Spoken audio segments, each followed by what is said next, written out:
All right, it's 11. Let's go. You are in the How to Make Your Job Easier session. If that's the one you meant to be in, here you are. If not, I think you should stay because it's going to be really fun. So we'll go ahead and get started with our session here. I'll introduce us all, but just in case you don't know me, my name is Brittany and I'm one of the hosts of this session. My pronouns are she and her. So here's the session title one more time. If you are just joining us, How to Make Your Job Easier, Policies, Procedures, and Email. We thought that was a really clever title to attract you all, and I think it worked. So our agenda looks a little bit like this. We have 50 minutes together, and I know that's a weird time, but we wanted to do 10 minutes in between sessions, give people a chance to have a little break. So we're going to cover these things in our time today and have time for questions at the end. So I'm going to go through some etiquette and agreements and introductions. We'll talk about our portal and our website, forms, our new handbook, some policies, procedures, talk about email, and have some Q&A time at the end. And here's some Zoom etiquette that we would like to practice, and we're practicing it ourselves and also asking all of you. If you've already been in a session today, this is going to be review, but I know some of you are just logging on, so I'll go ahead and go over a few things. When you join our session, you are automatically muted and your camera is automatically off. Up to you or not if you want to turn on your camera or not. Either way is fine. And we're going to ask that you keep your microphone muted until question and answer time when we get to your question. So if you look toward the bottom left of your screen, if you're not on mute right now, please do so. And we want to hear from you. We just want to make sure there's no background noise that's interrupting anything being shared. So we appreciate that. And also, if you could say your name before you speak, just so that we could have a voice attached to a name when we get to question and answer time, that would be really helpful. And as a reminder, the session is being recorded so that people who are not able to attend today can access our discussion later and have that information. And that'll be on our partner portal next week. Our agreements, some of you may have seen these before, some of you have not, so I'll talk about them real quick. Our agreements are what we try to hold each other to and what we try to practice anytime we gather together. And we're practicing them now, and we would encourage you to also. So if you just look through those and think about what they might mean to you and try to remember to keep them during our time together. I know there's a lot there. Like I said, I'm Brittany and I'm one of the hosts of this session today. My pronouns are she, her. I am the Family Economic Opportunity Program Specialist, one of the specialists, and that our Family Economic Opportunity Program, that's what we call our IDA program. And if you're within CASA, we call it FEOP. So you might see that in some places. Here's some information about me. I don't think I updated it from last year because not much has happened this year.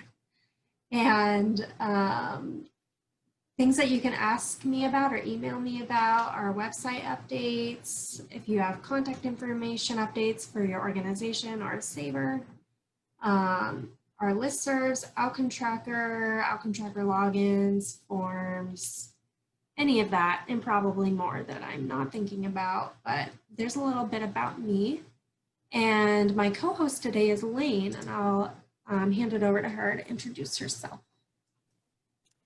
Hi, all. My name's Lane. I use she or they pronouns. I'm the VITA MCSP program manager, And I train new staff on IDA programs, provide technical assistance, and generally like to talk about asset building theory. Thank you, Lane. We also have Rudy with us today, who is moderating, and we are so sad that his camera's not working. So he's the CASA logo today, but I'll hand it over to Rudy to introduce himself. Hi, folks. My name is Rudy, as Brittany said, if we haven't met in person. So I am also a program specialist in the Family Economic Opportunity Program. And specifically, I do enrollment. So any applications you all send in to us go through me. I process those, review them for eligibility, and get folks enrolled in the program.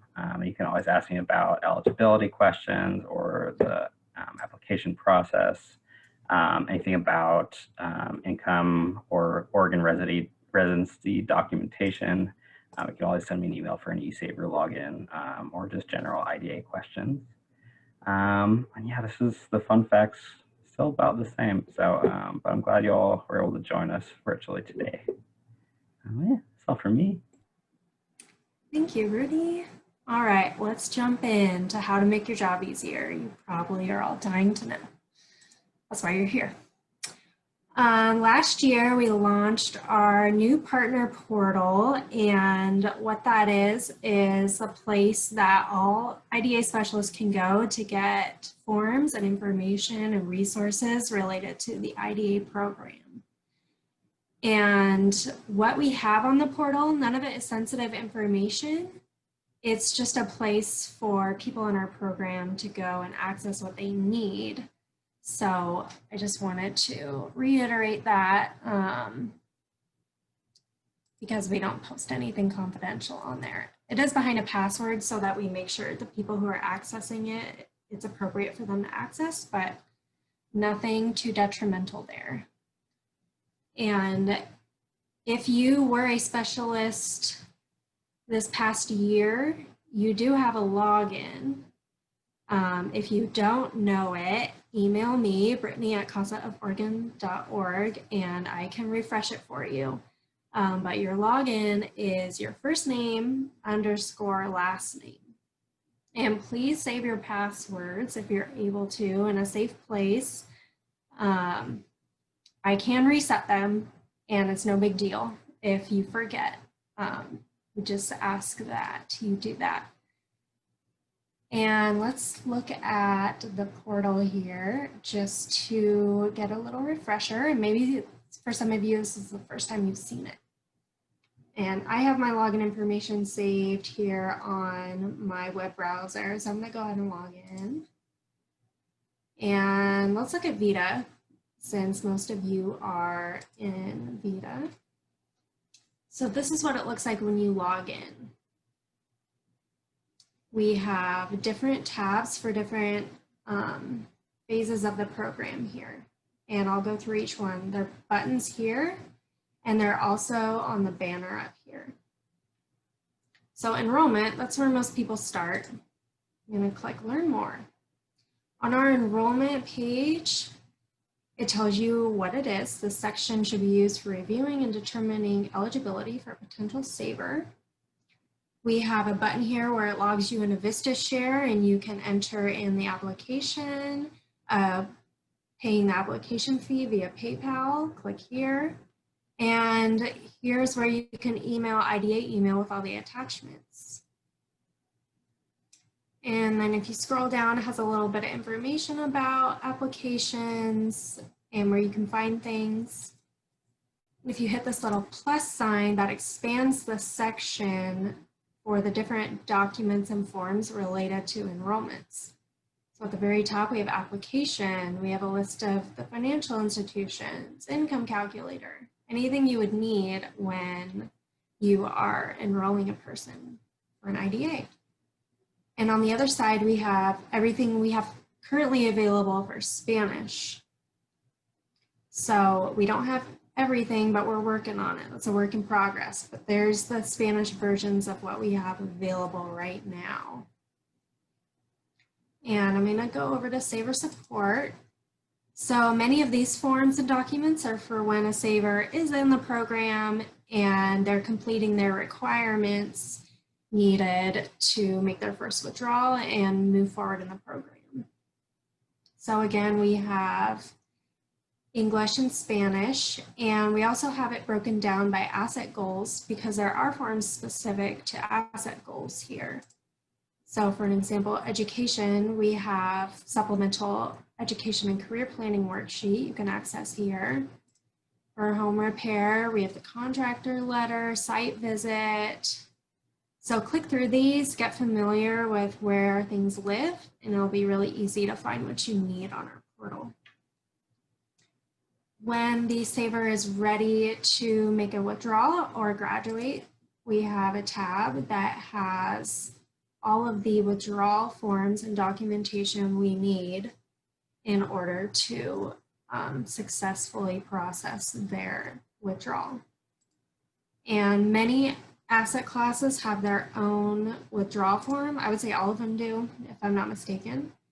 And we even have even more specific withdrawal types within an asset, like education, for example.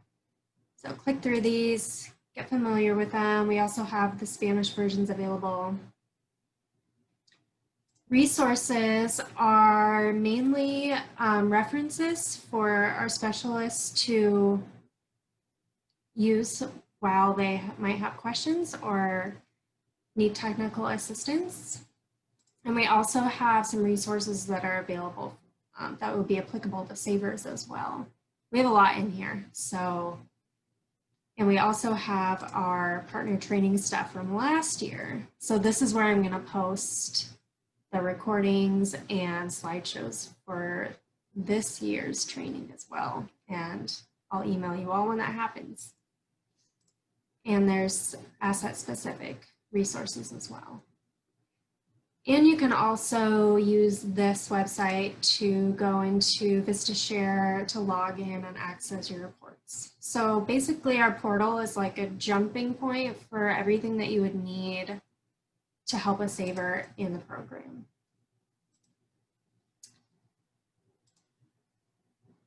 All right, we also have some outward facing pages on our website for people who are curious about the program or are wanting to learn more, and you could point people towards us if they have questions.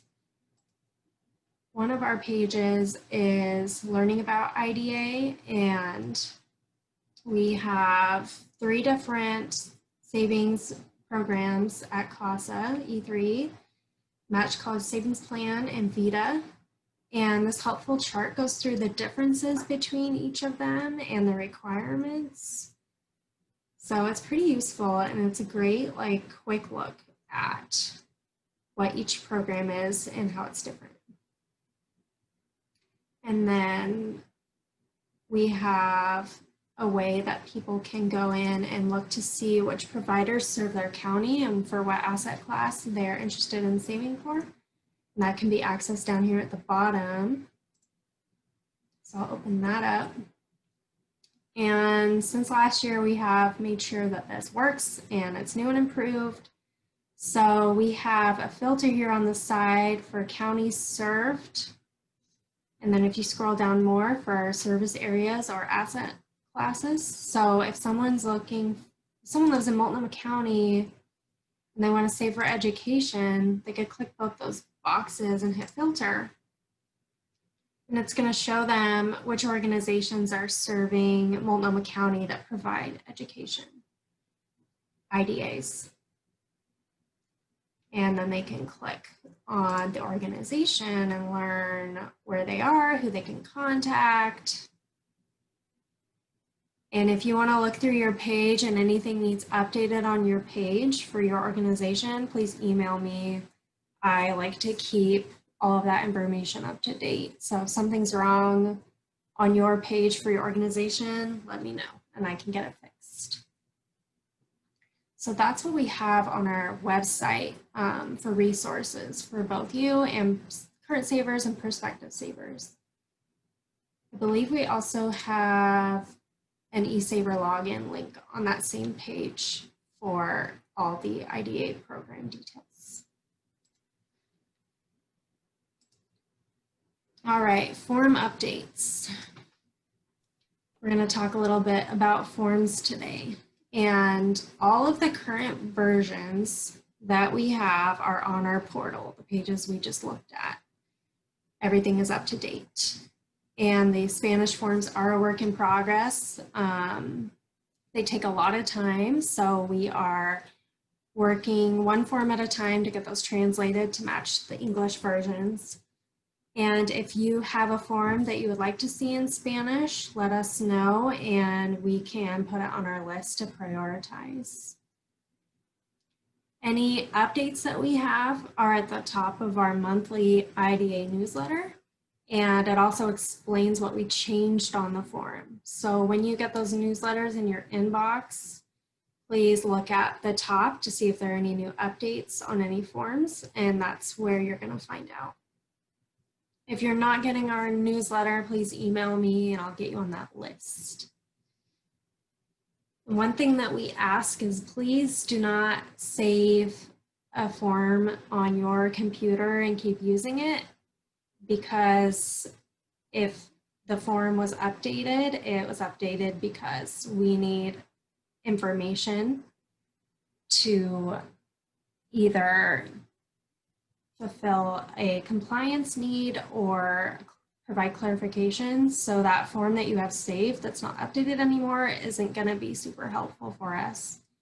So what I advise is if you need a form, please go to our portal and download it from there.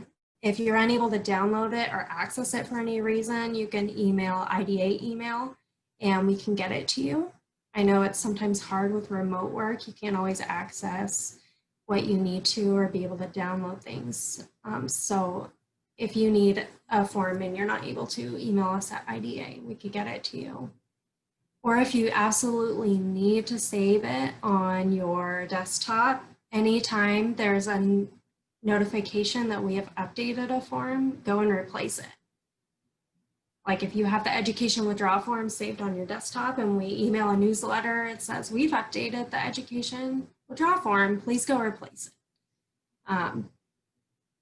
Because those updates are very helpful and have details on them that we need from the saver. All right, and I'm going to turn it over to Lane to talk about our new and improved beautiful handbook. Thanks, Britt.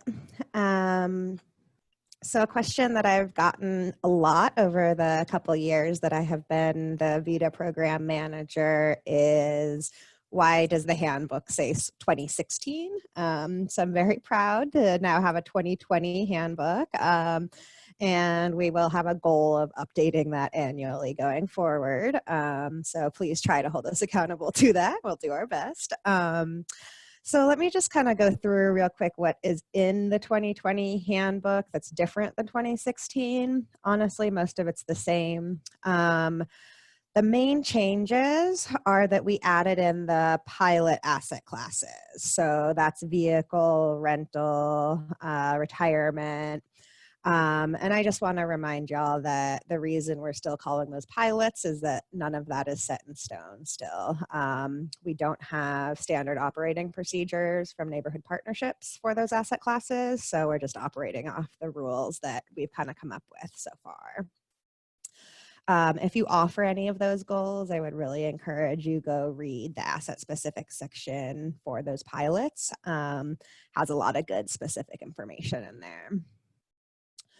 We did update the home repair section. So as you all may or may not know, the home repair piece of the IDA statute refers to improving accessibility, habitability, or livability of a home. So I did a deep dive into some of the federal and state definitions of each of those words and linked back to some of those definitions and put in a little extra kind of clarity around what each of those sections could mean. We are actually hoping to get the home repair statute language edited a little bit, just so it's more clear what all it's allowed to be used for. So that's one of our asks in the next legislative session, is that maybe we could get that language clarified a little bit.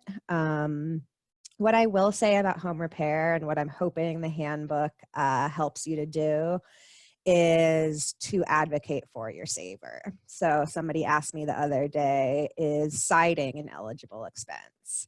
And the answer is, if they need it, it is, right? So siding can totally be something we cover, but we probably aren't going to be really excited to do siding on a house that was sided last year, for example, right? We need to know that there's some need around it. So some of the hopes there is that folks would be better able to advocate for which home repairs their savers need or would like.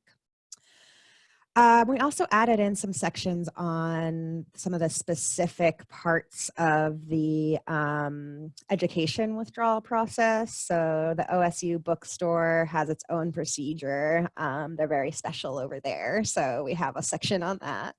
And then also how to do computer purchases. So that's a little bit different. I'll talk about that in a sec. We also took out all the references to Assets for Independence. So you may or may not know that Assets for Independence was the federal IDA program and federal IDA funds. It ended in 2017 and doesn't look like it's coming back. So we just tried to take out all the references we could to AFI. We do still have some AFI funds at CASA, so we still might be allocating them to a saver here or there, but we'll make sure that they're eligible for those funds on our end. So no need for you guys to think about AFI anymore. It's dead. But we did hyperlink the all the different table of contents. So I get really hyped about it when I go look at it. You can go to the asset specific section and just click on the asset you want and it'll take you to that page. So those links are live. Definitely go use the online version and use some of those live links. Yes, Kaya, the 2015 version is still the latest version of the Spanish Saver Handbook and the English Saver Handbook, and we are working on updating that now. So apologies, but yes, that is still the one for them. COVID savings extensions and missed deposits. So there's a couple things that are kind of special and new right now. I just wanted to make sure to cover for a second. So we told y'all back in March that we would not be looking at mixed deposits, sending out notices until September 30th. So the original plan was that starting next month, we would start sending out notices for that again. It sounds like we're probably going to extend it a little further. I think we're probably going to end up extending it through the end of the year. So we don't have a definite decision on that yet, but I would say don't stress about October. I think it's almost definite that we'll extend this moratorium on missed deposits through the end of the year. Thanks, Suzanne. Yeah, I would really like for it to be extended too. So I'll take that feedback back to NP as well. So anybody that is missing deposits right now, if there are any missed deposits, we're going to go into their account and move out their end date by however many deposits they missed. If you need an end date moved out for someone who didn't miss deposits, please just let us know. It'll be an amendment like usual. And then in terms of Simply Mac, we did have a business relationship with them for a little while, and they did a pretty poor job on holding up their end of that agreement. So we are no longer working with Simply Mac, and now for most folks who want to buy a computer with their education IDA, they're going to do that by purchasing it and being reimbursed. So like with any other reimbursements, you just would need to let us know first the vendor they're buying from and the amount that they're hoping to spend. we can write back and say this is approved. And then once they've made that purchase, you're going to send over the receipt from the purchase as well as the bank statement that we'll be reimbursing to. We've done a few of those recently, and they seem to go pretty well. Kind of the catch there is that if your saver doesn't have enough money on their debit card or credit card, they may need the money up front. If we've pre-approved the purchase and you advocate that that's what your saver needs, we can also make funds available before they make the purchase as needed. I think that's all on those two. And we do actually have new statute. So in the second emergency session, the second special session that the Oregon State Legislature held this summer, we had some asks regarding IDA. And while we didn't get all of them, we did get a couple. So there's two main new parts of the IDA program to talk about. One is matched emergency withdrawals. So as we know, folks who need an emergency withdrawal often need it to pay rent, pay a medical bill, something really life or death. And so the legislature has agreed that we are able to match those emergency withdrawals. So emergency withdrawals are the same as they've always been. They should be for a certain set of circumstances that do create an emergency. The main difference is that instead of just releasing the savers funds, we'll also release their matched funds. They don't have to resave, but they will then have already spent those matched funds. So quick example, somebody's saving to buy their home. They need to withdraw $1,000 for rent. You could say, would you like that matched? And if they say, yeah, then they would actually have $4,000 for rent, but then they would only have the remaining $8,000 towards their home purchase.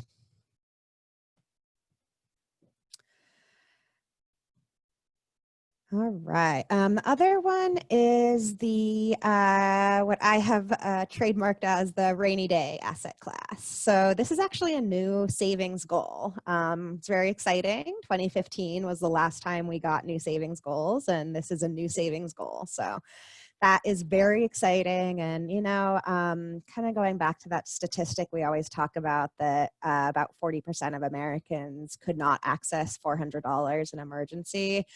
That's sort of the philosophy or the reasoning behind why this rainy day asset class was established. So, you know, some ways that you could think about it might be if somebody wants to buy a home, but they're not anywhere near home ownership ready, you could say, okay, let's do a rainy day IDA, get you saved your first $1,000, get you your $3,000 in savings. Then you'll have that $4,000 nest egg as stability so that we can start focusing on other financial goals. That might be an example of how you could use it. I'm really excited about this concept mainly because it is getting us closer to direct cash transfers. And we know that folks will use the money for what they need it for. And this is just one more step towards really valuing the agency and decision-making capabilities of our savers. We are not yet ready to do rainy day IDAs. We need to get neighborhood partnerships approval, and we need to finish writing our pilot proposal for that. So the rainy day asset class, my guess is will be available with the next round of funding, but the matched emergency withdrawals you can do now. So if you have a saver who needs a matched emergency withdrawal, we already have a form for that. We can start processing those. If your agency is interested in becoming a rainy day IDA asset class provider, you can shoot me an email and I'll put you down on a list so we can start those discussions with that group. And just as a reminder, you know, where do all of these rules and regulations come from? They really come from the statute originally. There's also what's called OAR, or Oregon Administrative Rules, and that's Housing and Community Service, interpreting statute and clarifying what those really complicated words mean. And then the standard operating procedures are created by Neighborhood Partnerships, our contract manager, and they are followed by all 10 fiduciary organizations. So those are, again, kind of an umbrella document we're all operating under. And then CASA has our own rules, protocols, efficiencies. So when I talk about things that are in statute, those are the places we can't be flexible. When I talk about things that are rules or ideas, those are places we can be flexible. So just like to mention that whenever I talk about policy changes, is kind of where did this come from and why. Thank you, Lane. These are all also on our portal under the resources section if you really want to dive deep into a bunch of language and jargon. You are welcome to explore. All right, we're going to talk about email now, and I love to default to Moira Rose GIFs. If you haven't watched Schitt's Creek yet, it is a very good binge show on Netflix during this time when we can't do much else. So I'm gonna plug that. Oh man, my slide doesn't work. Oh, there we go. It is animated. Okay, so to give you an idea of our IDA email, which is our team email inbox and where all of our communication comes through regarding savers, I'm going to give some statistics about it. This is when the email, when you email ida@casaoforegon.org, this is the inbox I'm talking about. And I pulled these statistics as of September 1st. So it's been a couple weeks and there's even more now, if you can imagine. So 59,345 conversations in the IDA email inbox, almost 60,000. And this is how much space that takes up. We have had to purchase additional space on Google Play to store our emails, and I'm guessing we're going to need to do even more, which is exciting. And this is how many emails we've sent. Just over 54,000. If you look at that compared to the amount of conversations, we've sent a message for basically almost every conversation that we have received. So that means we're replying to you. And the IDA email just had its birthday 2 days ago. So it is 8 years old. It's in 2nd grade. And pretty crazy that we've had this email going that long before many of us have even worked here. So if you divide that up per year, that is about 7,400 emails per year, or about 20 every day.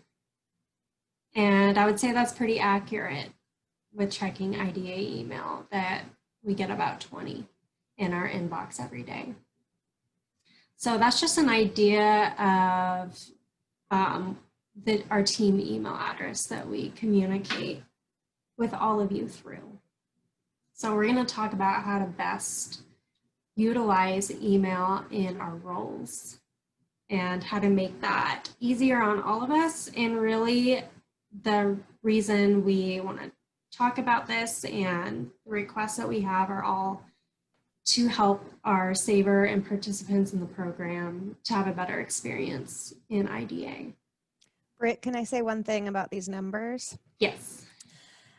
That last line, 20 every day of every year, I want to remind folks that that includes weekends. So when we come in on Monday, there's usually about 60 emails. So just so you know why we're slow on Mondays. Yeah, thank you. Yeah, Monday morning, I try not to schedule anything at all because I know I'm just going to be doing emails, and that is fine. All right, let's go through some email best practices. And some of this is review from last year. Lane presented on this last year, so some of this might be repeat, but I know some of you are new, so I'd like to chat about it again. So reply versus reply all. Before you reply to an email, check your default. Who are you responding to? CC versus BCC. CC is copying someone on an email, and everyone who sees the email sees who's copied on it. BCC, blind copy, you can put a recipient in the BCC field and the people receiving it won't know who's getting it.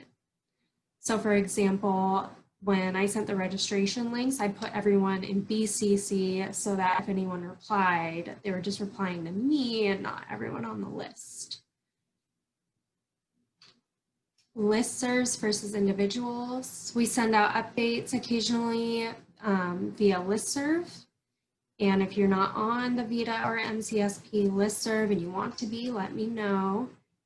And look at how you're replying when you reply to those as well. If you are replying to the listserv, it goes to everyone on that list, or you can just reply to the person who sent it. So for example, if Rebecca sent an email about a policy change and you had a question for her about it, you can just reply to Rebecca and she'll get that email.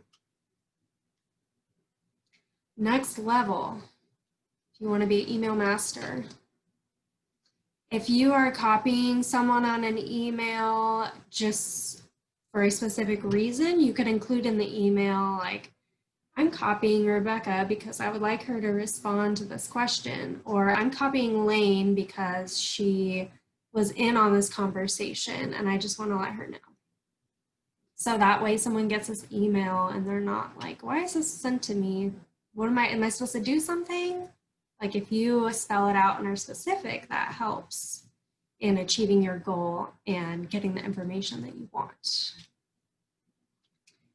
And follow up 1 week later. If you haven't heard from us, and for example, if you sent a withdrawal and our current processing time is 7 to 10 days, if you haven't received that authorization for the saver and it's like day 7 or 10, yeah, you can follow up, ask us where we're at. We usually respond within that time frame. And you can also organize your email. I do this myself. We have Google here at CASA, and I have folders that I file things in. I flag things for follow-up. That's what helps me stay organized and helps my email clutter. So if you have Google and you want to chat with me about different ways to organize your email, that's one thing that I love to do. So I'd be glad to talk with you about that. So that's kind of general email. Specific to the IDA team and the IDA email, here are some things that will help us in our job and to help you guys and help keep us organized and efficient so that we can get things processed for savers. Okay, naming convention. If you put in your subject line or file name, VITA, CASA, IDA, we already know it's for the program. We already know it's IDA related. So no need to put that in any descriptors. It'll save some time and some renaming. Please ask for updates on the same thread of an email. So say you sent a withdrawal authorization. If you have a follow-up question about it, go to that original email and reply to us there, so that when we have to go back and reference an email, we can easily find that whole conversation, have all the attachments we need on that same email, and we're not going around trying to search for different pieces. It just makes it a lot easier. So a lot of emails have a search feature, and if you named the email with the saver's name as the subject, you can go search for that saver's name and find that email and reply to it. include any details in the body of the email. A lot of times there are exceptions to things or situations that we need to be aware of, and we have to document those for compliance. So if there's like a pay period that a saver missed in their enrollment packet, let us know, and we would need to keep track of that. We ask one client per thread so that we can have all the information for one situation for one client in one place. There are some exceptions to this. Say you need like 20 different savers to have an eSaver link. Like that's just one thing, that's one task, that's fine. You can email us, say, hey, I need these 20 savers to have an eSaver link. Here's the list. But if you're like, here's a withdrawal for this saver and another for this saver on the same thread, it's going to be really hard to navigate and to keep track of everything. So if you have 2 withdrawals, do one email for one saver, one email for another. That would be really helpful. And again, checking in our processing period, we like to note in our reply back email that you get that says, we got your email, we're processing, we'll respond within this time period. We really do our best to respond during that time period, and it's usually the next day. But again, like for an example of withdrawal authorization, we're doing those 7 to 10 days. Like if you're on day 7 to 10, feel free to check in with us. If it's before that and it's not a rush, we're likely working on it. Continued. All right, I'm gonna go through this. We only have 10 minutes left, and I know people have questions. Send entire packets. So if you have an attachment, it's great if you include them all in one PDF. If not, we understand people have technical difficulties right now working remotely, so we can be flexible. But if you can, it's great to have that whole packet. And if you are able to, please rotate the documents. So some aren't sideways, some are upside down. And attachment names, it's really helpful for us to have the saver's name, the name of the document, and the date. And then if you are able to, please read your email over, make sure you got everything before you send it. I do this all the time. I just check through, make sure what I'm saying makes sense before I hit send. Some specific PDF things, you know, we're in remote working world. I know some people have more advanced PDF editing software than others.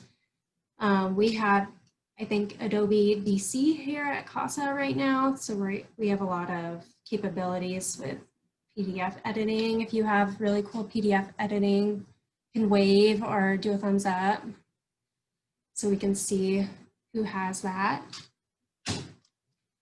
If you do have that, you have the capability of deleting, rotating pages, organizing them.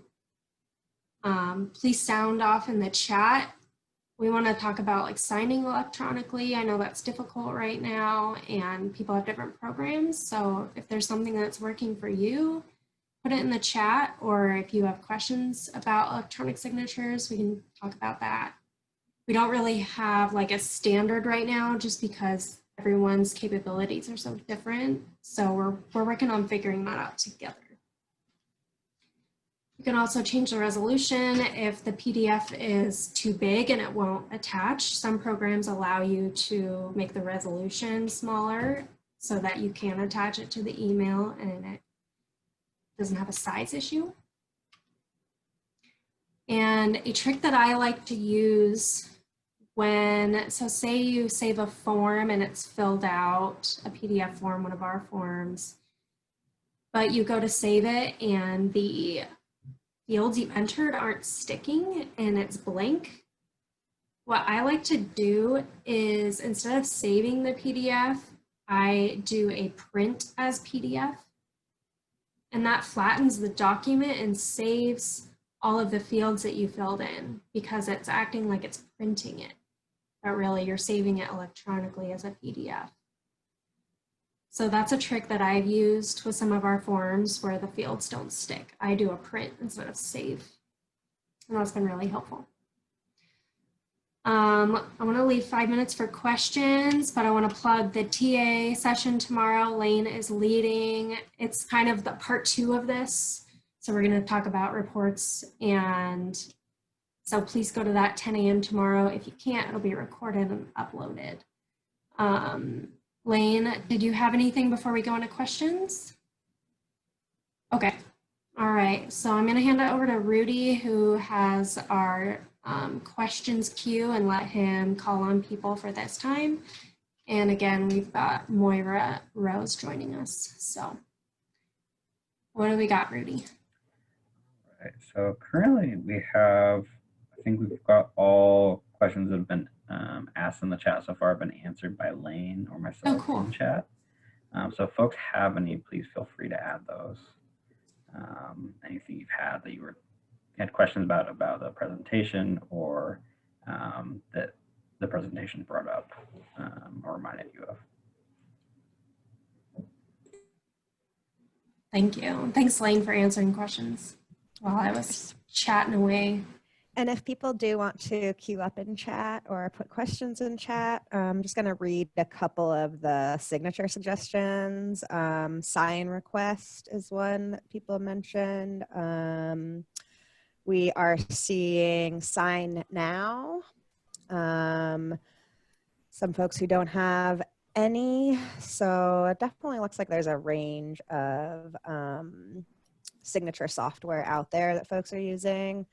Curious to see kind of what direction that goes in. And I'll read out one of the answers regarding kind of all as one scan. We're just talking about that we want all pages in one file rather than a bunch of different files if we can avoid it.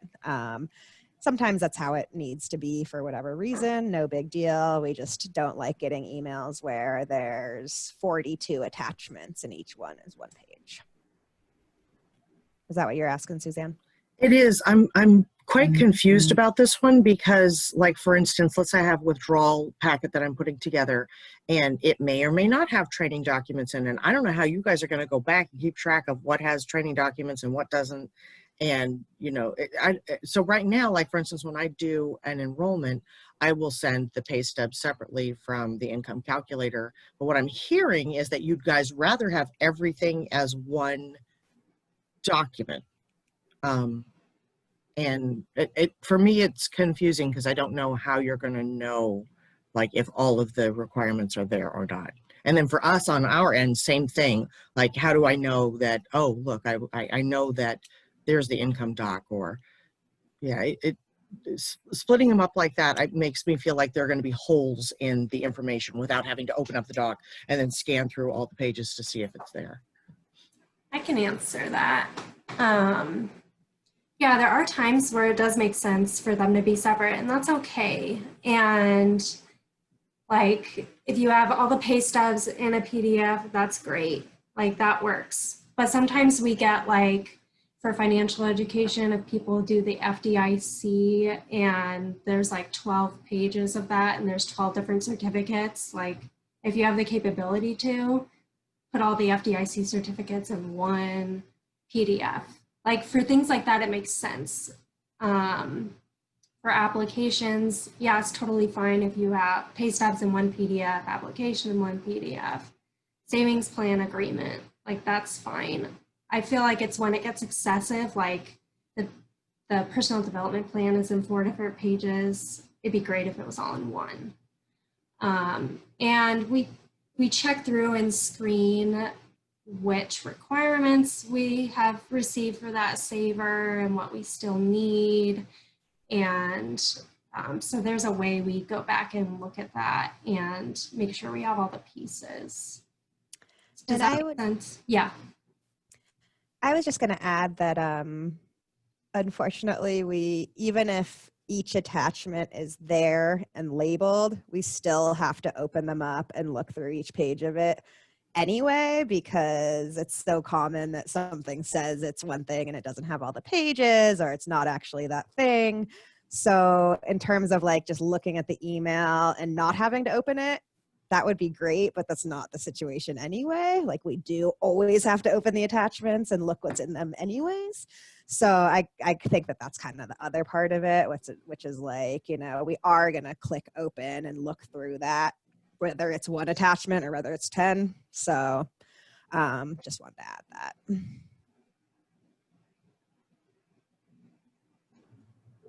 Okay, and we have a question. Oh, sorry, Suzanne, did that answer your question? Yeah, that answers my question, though I have another one. Okay, so we did have another one in the chat from Daniela. So best practice question, how long should we wait after submitting an application to send an email asking for an update about it? Great question. I think I can probably field that one. So admit, like, first of all, I want to say my processing time has been slower than usual lately. So I do apologize for that. But you typically want to give us the 2-week window, the 10 business day window before checking in at all.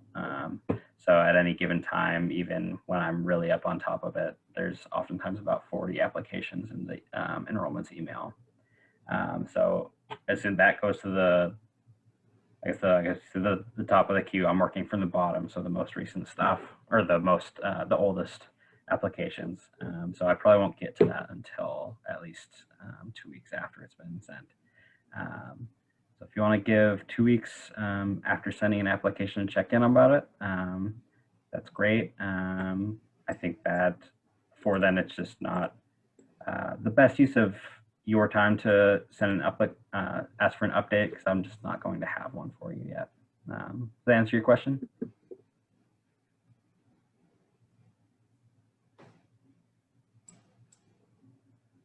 Okay, I'm gonna guess that. Okay, so that's everything we have in chat. Great. Thank you, Rudy. Thanks everyone for your questions, and thank you, Lane, for answering them on chat. If you have any more questions, feel free to email me or Lane or Rudy. We're happy to answer. And we don't want to have anyone feel shamed for making mistakes. Like, we're all going to make mistakes, and that's okay. And we're learning together. And especially during remote work, it's tricky. Not everyone has access to the same tools. So we just appreciate you all and all the work you do to advocate for your savers, and we love hearing from you. So with that, let's have lunch and have a little break, and hope to see some of you this afternoon. Thanks, everyone. Thank you. Thanks, everybody. Suzanne, I know you still had a question. Let me know. Appreciate y'all. Take care.